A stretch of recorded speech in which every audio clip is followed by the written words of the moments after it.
fait, la parole qui émeut, la parole qui nous rassemble, celle-là même qui nous rassemble tous les samedis ici à la même heure.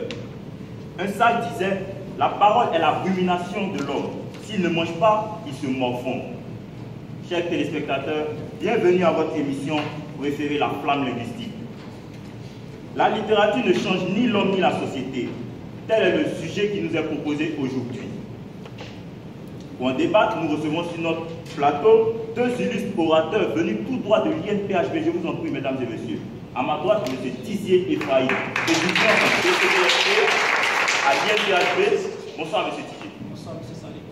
M. Silla, bonsoir, M. Salé. M. Salé, étudiant également en BCPST à l'INPHB.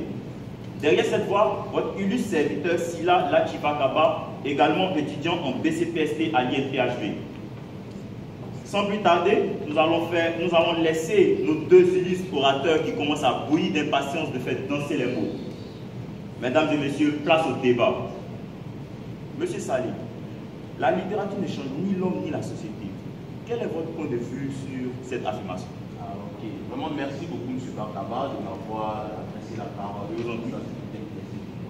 Pour dire que pour donc répondre à ce sujet, je vais l'évaluer en un sens contraire. Okay. Donc, c'est de dire tout simplement que la littérature est amenée à changer l'homme, par-dessus tout changer la société. Puisque nous sommes dans un cadre universitaire, on va évaluer ce sujet dans ce sens-là. Il faut dire que nous sommes conscients du fait que dans cette université ou même dans plusieurs universités, nous avons des étudiants qui mènent des vies qui ne sont pas commodes. Commodes, c'est-à-dire Des vies qui ne sont pas décentes. Vous pouvez mieux expliquer? C'est l'exemple tout simplement un étudiant qui s'adonne à l'alcool, à la drogue, un étudiant qui fume, et tout ça, c'est tout simplement une vie qui n'est pas commode. Et il y a également des écrivains qui se sont investis dans cette manière de dénoncer cela. Il y a un exemple palpable, le cas de l'illustre écrivain Zacharias Talekomor, et l'écrivain camerounais. C'est un docteur en chimie organique qui a écrit, et son ouvrage est intitulé Un mot aux étudiants. Aux étudiants plutôt, excusez-moi. Et dans cet ouvrage, il a dit tout simplement que l'alcool avait des effets nocifs. Donc vous voulez dire que tous les étudiants boivent l'alcool? Non, pas cela. Écoutez-moi, j'en tiens. Que l'alcool avait des effets nocifs. Que la drogue également, c'est pareil. Mais il faut dire que bien qu'il y a des étudiants qui lisent cet ouvrage, il y a plusieurs étudiants qui lisent, qui relisent cela. L'œuvre ne change pas, c'est statique, c'est pas dynamique. Aucun changement. Donc on se sent... Ok, monsieur Salé, on vous a compris. Donc la littérature ne change ni l'homme, encore moins la société. C'est ça. Ok.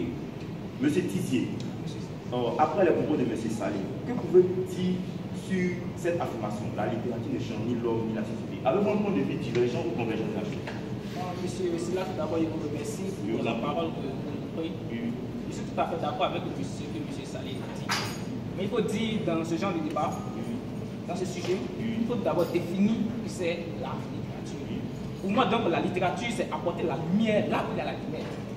Donc, même si certaines personnes ont une manière amère de critiquer la littérature. Monsieur Tizier, allez-y au fait. La littérature ne change ni l'homme ni la société.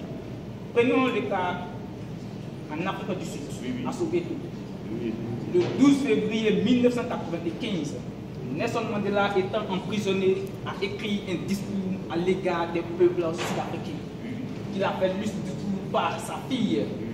Mais je vous dis, monsieur Silla, à l'issue, bien évidemment, de cette lecture, toute l'Afrique du Sud était bien évidemment chamboulée, était en feu. C'est-à-dire? La littérature, l'écrit de Nelson Mandela a permis aux personnes qui, bien évidemment, pensaient que tout était fini, tout était mort,